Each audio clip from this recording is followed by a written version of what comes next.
I am a 25 years old male on a lakeside property that was legally and officially given to me by my parents. I have been living here for 6 years and have some great neighbors along with some not so great ones. Of all my neighbors, I have only ever had problems with one who lives right next door named Mariette. She first moved in early this summer as she had the former house on her property demolished and rebuilt. My problems started with her over the use of my wood stove and fireplaces. With the temperatures getting colder, I have started to use them daily. My house is not equipped with any form of heating outside of the wood stove and a fireplace. This means that from fall until spring I will constantly have them going to keep my place warm. My family never outfitted the home with anything better because it was for weekend trips and we would winterize and leave it when things got cold. My parents thought of adding oil heating when I moved in, however I opposed it because it was a waste of money and didn't mind splitting logs. 5 days ago, after having received my shipment of logs for the fall, I was approached by my neighbor Mariette. She came around asking for my parents, to which I said that they don't live here and that I am the homeowner. She didn't believe me and said that I was too young to be a homeowner before leaving. Later that day I heard a knock at my door and thought it was my girlfriend, so I gave my usual greeting of, "Hey, sweet cheeks," while opening the door. Unfortunately, it was not her and was Mariette again, so I apologized quickly and asked what she wanted. Once again she wanted to speak with my parents, to which in a more stern tone said that I was the homeowner. This time she finally got it and said that I am violating HOA policy by using wood-burning fireplaces indoors and outdoors. In response, I said that as new as the house looks, I am not a member of the group and that the town permits fireplaces and burning yard waste. She then went on to ask why I even needed them, because they do nothing but harm the environment. I went on to explain that while the house exterior looks new, the house actually has been around since 1930 and still uses a wood stove and fireplace heating. She didn't believe me yet again and said she would be back with an inspector. Yesterday, once again, she came with another person who introduced themselves as an HOA inspector. They tried to talk about my fireplaces, but I shut them down immediately and said that I am not a member of their group. The guy then tried to lie by saying that the HOA is in control of all the properties in the area. I immediately called him out on the lie and said that he is either lazy or a moron for not knowing that I am not with them. We went back and forth one more time before I told them I will not listen to them and to stuff it and leave. I have a cousin by marriage, husband's cousin, that's 22 and dying of cancer. It was always her dream to marry and be a mom, and now that's not going to happen. It's hard on everyone. She has a much older fiancé, 30 years, and they had a symbolic wedding so she could have the experience. They started looking for ways to get access to a baby that she could take care of and experience some level of child care that way. But with 2020 and ethics in general, there's not a lot of ways to do that safely. My husband and I have the first and so far only children of our generation, who are 10 months and 23 months old. I had hopes that it wouldn't happen, but her parents asked me if she / they could borrow my younger baby for a few weeks. The cousin and her fiancé would basically be play acting having a baby. Her parents would also join in on pretending. There would be photo shoots and everything. This makes me really uncomfortable. It's really creepy. I cannot understate how creepy I think this is. I know that her not getting to live her dreams is sad, but I don't think this is the answer. I'm worried it will be traumatic for my baby. She's almost a year old and will, well, notice that her entire family will just vanish overnight for what will seem like forever. She's also still nursing, and they don't really seem to care about this factor. I'm really worried about problems down the road. This is setting a dangerous precedent of my child living under other guardianship. Her parents will have time to get attached, and they could try to use that for familial pressure if not legally.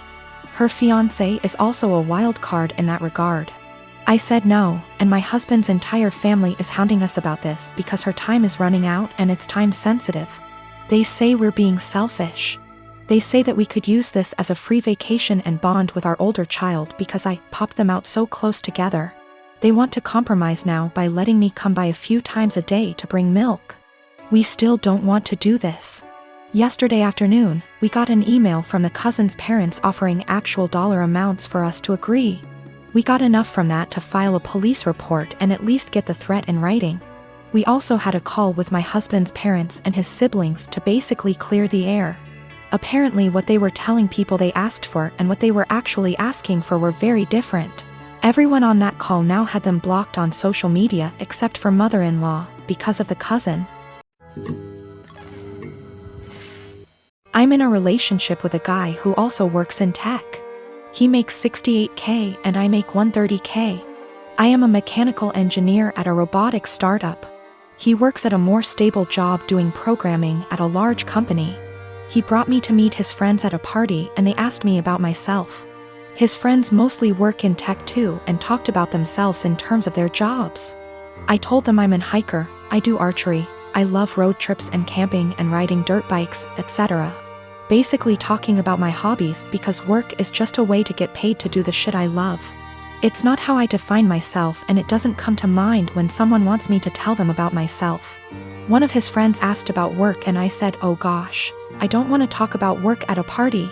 Spent my whole day sweating my ass off in 95-degree heat trying to replace this busted ass motor just to find the replacement. I wasn't lying or trying to downplay that I have a good job, that really is how I spent my day.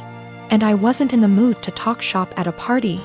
Some other conversations came up casually that probably also made me seem poorer, like me saying that car dealership repairs were a ripoff, and telling my boyfriend that my childhood neighbor's trailer caught on fire and I was gonna visit and help her out.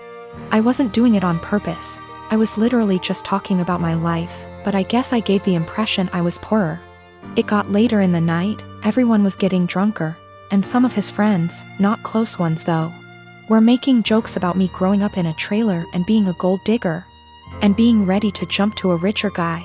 Really misogynistic shit honestly, since they don't even know me and seem to just assume all girls are good diggers. He didn't say anything. He later said it was because he'd smoked weed and gets quiet and has trouble carrying on a quick conversation when he's high. But regardless, I felt hurt he didn't say anything. I got irritated with his friends and asked, now why the hell would you say that when I make twice what he does? His friends went quiet for a second and I continued, there ain't no gold to dig here, not with him or anyone at this party. So do y'all think I'm cheap, or do y'all think? My boyfriend wanted to leave the party shortly after and he was pretty upset with me for telling everyone I make twice what he does. I said I would have held my tongue if he'd checked his friends himself. But he didn't say anything, so I wasn't about to let them talk to me like that. He said it was humiliating and now everyone thinks I may.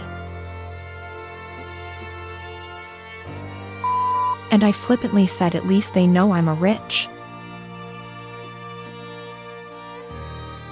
He was angry. I embarrassed him when I spoke up. I was angry I had to say anything at all because his friends were talking shit, so it should be on him to check them.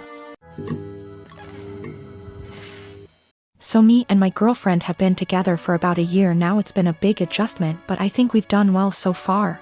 I had 2 kids before her and she isn't used to kids, but I think she's doing well and I think my kids really like her. I'm a widower. My wife passed away a few years ago from cancer. It definitely hit me like a truck and took me a while to recover from. It took me a really long while to get back out there, but I eventually did a few years ago. My daughter is 13. She is in middle school now and is obviously growing. So usually on Thursdays after I drop off my kid and I do some chores, me and my girlfriend usually have a lunch date. Just so you know, this is not at all something that happens all the time. I try my best to be both mom and dad, but I'm still figuring it out. Lately my daughter been moody and very emotional. I had a thought that it could be her period because she's getting to that age on Thursday. A few hours after I dropped her off I got a call from my daughter, and soon after the school, because she had ended up getting her period in school. She was really upset and crying and she said that she was really embarrassed. I quickly went to go pick her up and shot my girlfriend a text that I couldn't make it and had to go pick up my daughter. I was low-key freaking out and that's why I was pretty brief, so I rushed over there really quickly to go pick her up. She was in tears. I brought her home. She got cleaned up.